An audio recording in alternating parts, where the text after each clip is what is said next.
Bismillahirrahmanirrahim. Assalamualaikum warahmatullahi wabarakatuh. Yang ini selamat malam dan salam sejahtera. Seperti yang diperkenalkan, nama saya Amin bin Awang. Saya mengajar di Kolej Tingkatan 6 Datuk Pangeran Kalpam, satu-satunya kolej tingkatan 6 yang ada di daerah Sandakan. Di Sabah ada 3, Sandakan, Kota Kinabalu dan Tawau. So Sandakan dihimpunkan satu kolej. Dan apa yang saya perasan, kebanyakan kita mengajar di aliran perdana, dan tingkatan 6 ni sangat rare kita jumpa. Dan apa yang saya perasan lagi, kalau cakap tingkatan 6 dia hanya bersifat lecture saja. So hari ini saya bawa pendekatan yang berbeza untuk pelajar-pelajar di tingkatan 6. Okey. Apa yang saya perkenalkan di sini namanya sesiku kulat. Sesiku kulat ini datang daripada hasil kaedah pembelajaran untuk semester 3 ahli bentuk komunikasi, pengajian semester 3. Okey, sedikit pengenalan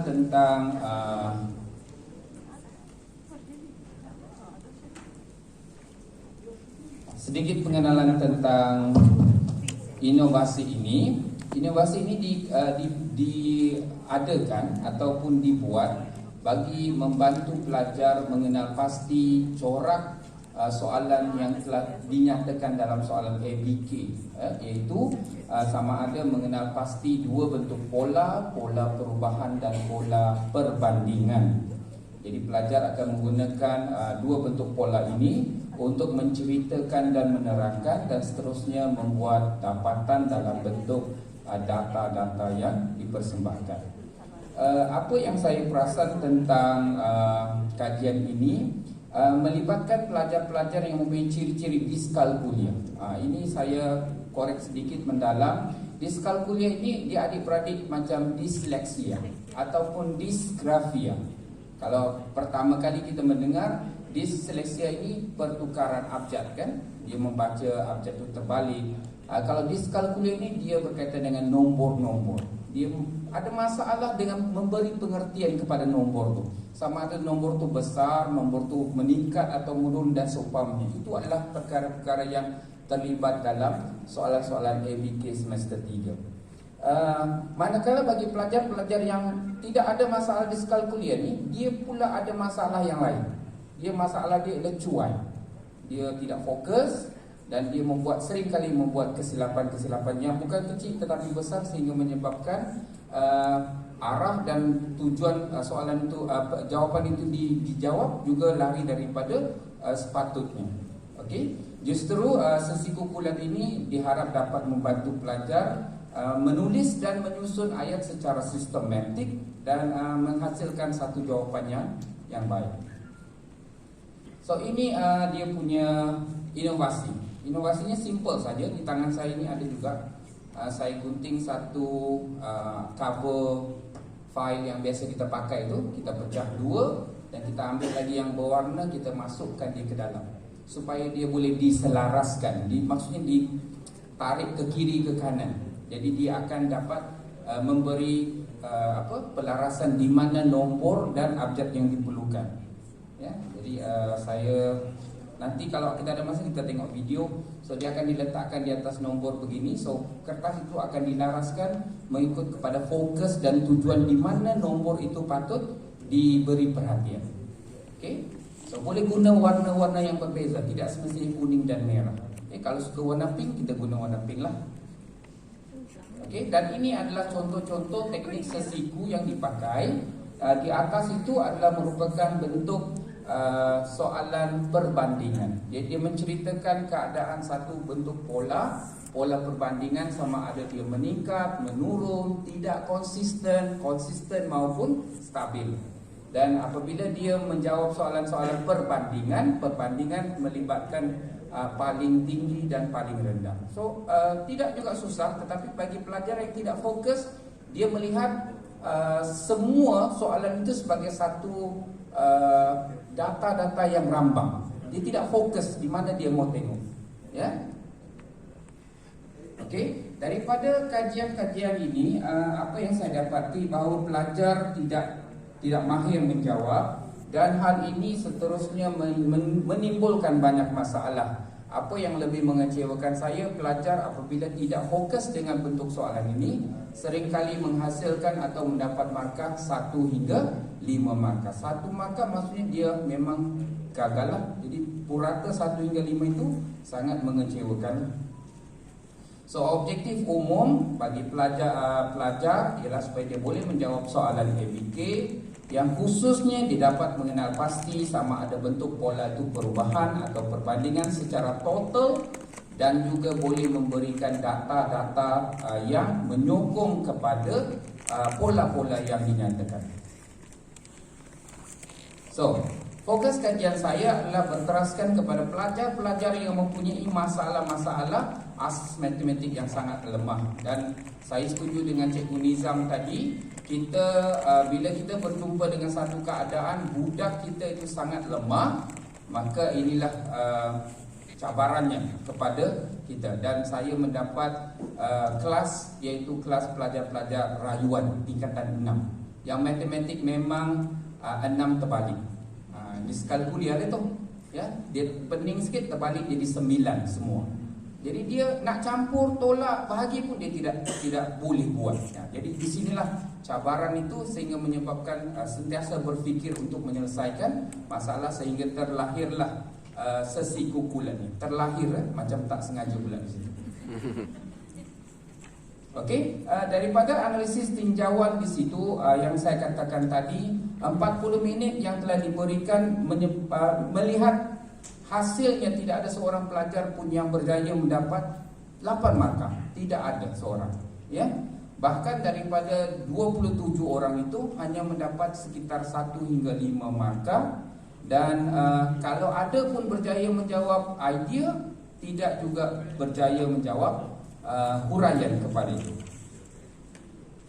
So ini adalah pelaksanaan kulat. Kalau kita lihat sekali imbas mungkin agak tidak begitu abstrak. Sebab tu nanti saya ada masa saya tunjukkan dengan video dia.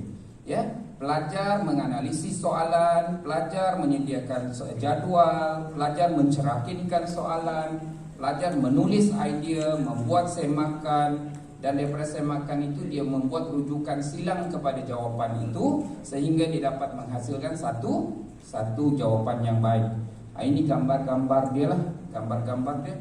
Dan lebih bagus nanti ditunjukkan dengan video. Jadi tuan-tuan puan tengok nombor-nombor tadi itu disusun sehinggalah dia dapat satu cara bagaimana membuat. Saya harap video saya sempat. Dan refleksi kajian itu menghasilkan bahawa pelajar sememangnya akhirnya dan secara total dapat mengenal pasti 2 jenis pola ini, iaitu pola perubahan dan pola perbandingan dengan baik. Ya, dengan baik dan disokong dengan data. Dan apa yang lebih menarik, di peringkat tingkatan 6, kalau orang cakap bahawa berbentuk lecture sangat memboringkan, saya boleh bagi jaminan dan tuan-tuan dan puan, bila dipegang saja benda ni, benda yang saya kata maujud dan boleh dipegang sebagai satu BPM kepada pelajar, dia menghasilkan 4 bentuk corak pembelajaran: kolaboratif, kreatif, critical thinking dan juga komunikasi.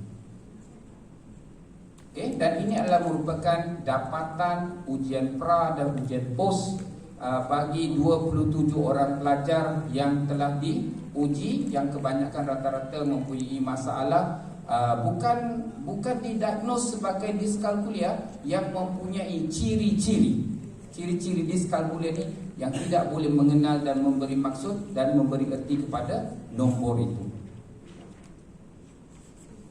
Okey, dan cadangan-cadangan yang akan datang saya juga suka sebab terlalu banyak inovasi-inovasi yang bila kita kongsi dengan orang tapi orang ambil idea itu. Jadi saya suka mengambil pendekatan, sepatutnya semua inovasi walaupun dia bersifat kampung seperti ini sepatutnya mesti dipatentkan seperti mana yang Cikgu Nizam buatlah untuk mengelakkan daripada kecurian idea. Dan apa yang saya baca daripada kajian-kajian di sekalkulia, pelajar-pelajar yang mempunyai masalah-masalah seperti ini mesti memegang satu perkara yang maujud, mesti ada di tangan, tapi tidak semestinya dalam bentuk yang ada di tangan saya, ya.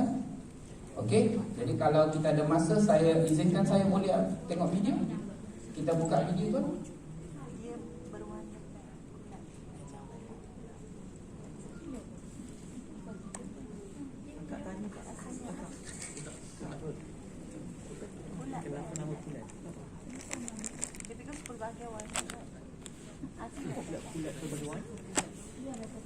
Di gambar yang kecil, tekan di gambar yang kecil. Okey, ini pelajar saya buat ya, aplikasi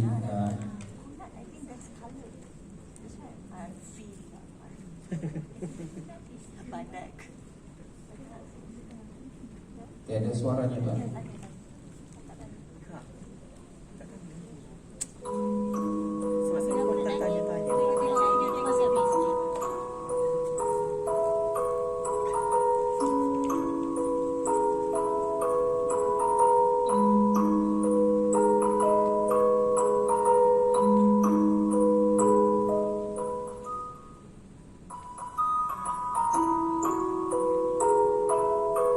Dia sedang membuat pola perubahan di situ.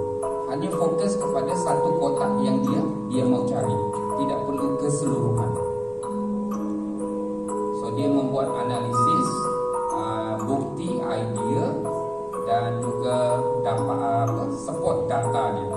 So kalau dia tidak boleh mencari ruang yang dia akan secara rambang mencari data itu.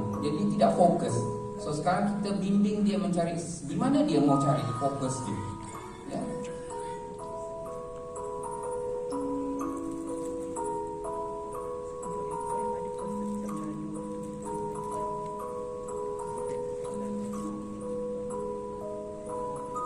So, untuk makluman tuan, untuk satu-satu soalan ABK di semester 3 dia sekurang-kurangnya mesti menjawab 2 bentuk pola. Ya, 2 bentuk pola diikuti dengan 2 analisis pengetahuan. So saya setkan dengan pelajar untuk 40 minit tu pelajar mestilah mencari sebanyak pola yang dia jumpa, bukan only 2. 2 itu jawapan yang disemak, tetapi dia mesti memberikan lebih. Jadi kalau saya kata ada 6 bentuk pola, pelajar tu mesti berjaya mencapai 6 bentuk pola yang ada. Jadi dia tidak boleh berhenti setakat 2 lah. Jadi dengan kejayaan dia mencari 6 bentuk pola itu, saya percaya bahawa sesi kukulat tu boleh membantu dia mencari ruang-ruang atau pattern-pattern pola yang dicari. Okey tuan, saya rasa cukup di situ. Okey, so itu adalah dia punya sedikit video lah yang boleh memberi gambaran kepada tuan-tuan puan cara penggunaan sesi kukulat, dan perkara ini masih belum dikongsikan di peringkat sekolah sahaja, ya.